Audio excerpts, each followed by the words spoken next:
fishing today, but it's 15 to 20 mile an hour winds. The wind chill about 34 degrees, I think is what it said, something like that. And that's not my idea of a fun day on the water. I don't mind the cold as long as it doesn't have the wind, and I don't mind the wind as long as it's not cold. So, I'm here in my garage. This video is about my hobie outback and my twin troller X10. And a lot of people wonder which one's the best. Well, I love my hobie as far as kayaks go. And I love my little twin troller. So the comparison is, from everybody's perspective, it's kind of like riding a Harley Davidson versus a Honda. Everybody thinks the kayak you look cooler. Well, that might be true. But I'm not all about looking cool because I sold my Harley Davidson to pay for this twin troller. So I gave up one nice toy and bought another one. I can say that the twin troller is a hell of a lot safer than a Harley Davidson. At least I don't have to dodge people riding down the road at 70 miles an hour talking on the cell phone or texting. You do have to watch out for boats, but that's true in either one of them. I got my little cheat sheet here, so we covered the cool factor. And a lot of people think it looks cool to ride around in a kayak, and it is fun. But at 69 years old, I prefer comfort. That's the reason the Harley I had was a big cruiser Harley, the Ultra Classic. I had a Softail Custom to start with when I was a lot younger, and moved up to the touring bike for comfort. Same thing with this twin troller. Comfort, maneuverability.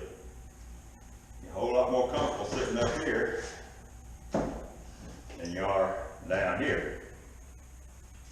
Even though the hobie has a comfortable seat, as far as I'm concerned, it sits pretty good. I can stay there for hours. And I can stand up and throw my cast net out of the hobie, although I have to be really careful. And I've thrown the cast net out of the X10. And as far as it rocking, you have no problem.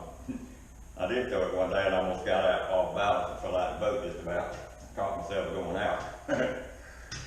I never did that in the hobie, but that wasn't the twin troller's fault. That's because I turned to throw the cast net behind me to hit the school coming up behind me.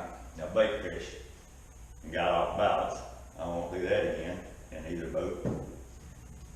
I did install a casting deck up here on the twin troller to throw my cast net with, and I prop up on it and stuff.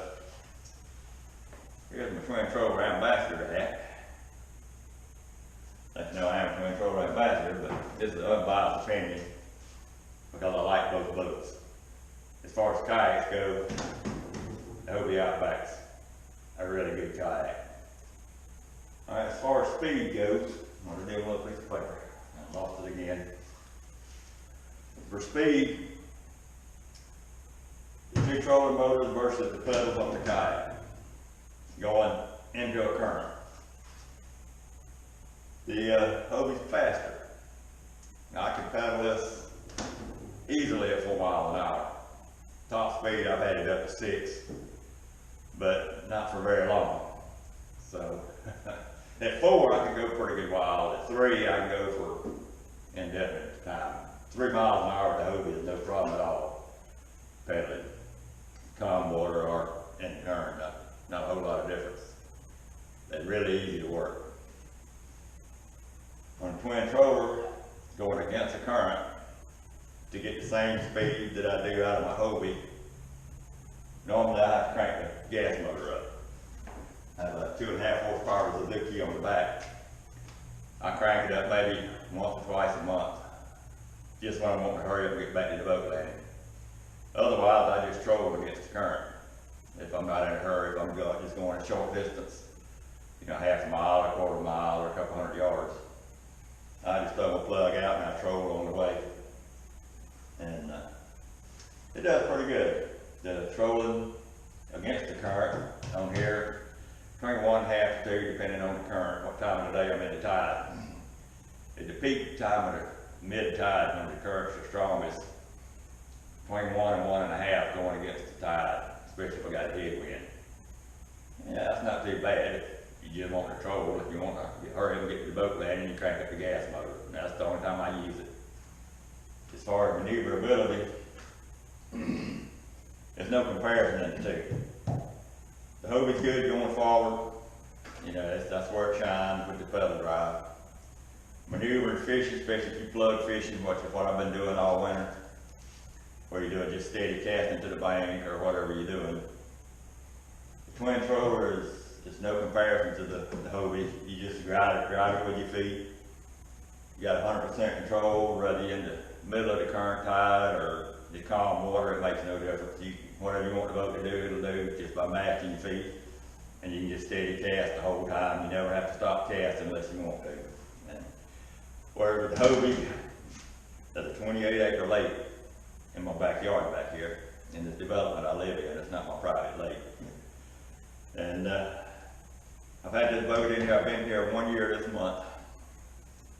And this past weekend was the first time, second time I've had my hobie in that pond since I've lived here. And I put it in there and the wind was almost as strong as it is today, about 10, 15. It's blowing pretty good. But I just wanted to get out there and try it because it's warm. So I don't mind the wind when it's warm. It's cold out there today.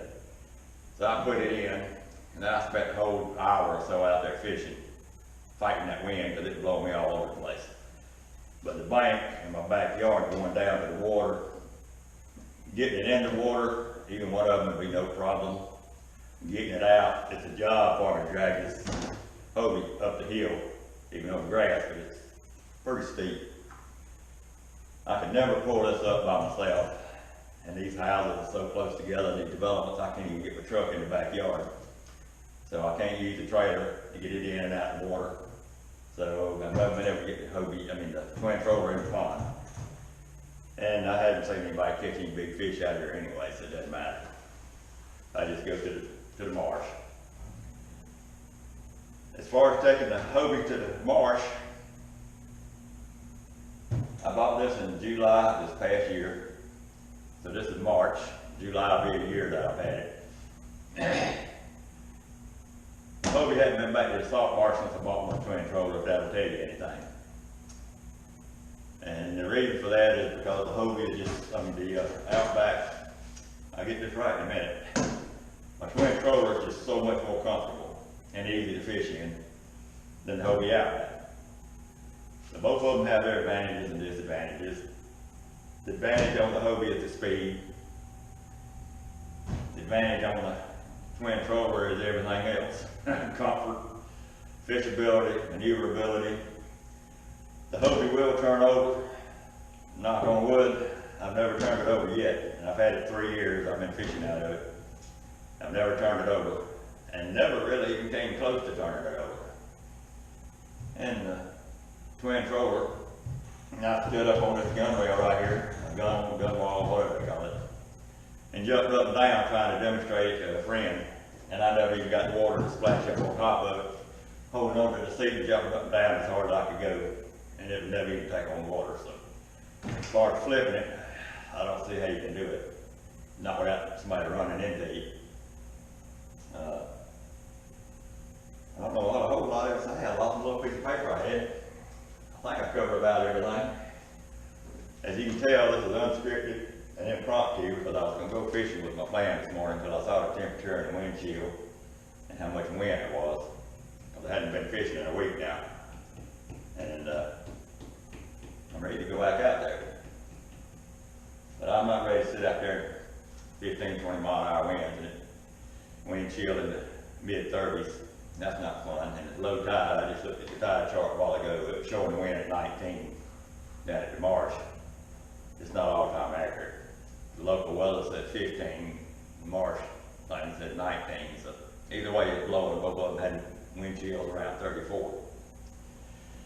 But the low tide, which would be all right, because at low tide I can take this and get in behind the grass because it's sitting low in the water and get the wind off of me, and that's why I don't mind fishing down there when it's windy.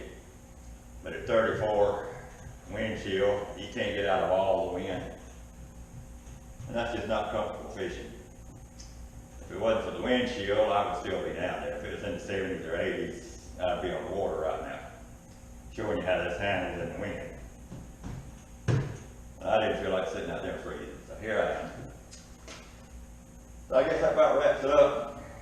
I don't know what else to say. Have the same type depth finder basically on both of them. That's a triple scan. If I had it to do over again, I wouldn't buy that. I just bought that because I had money left over from the motorcycle, so I bought the more expensive version of this.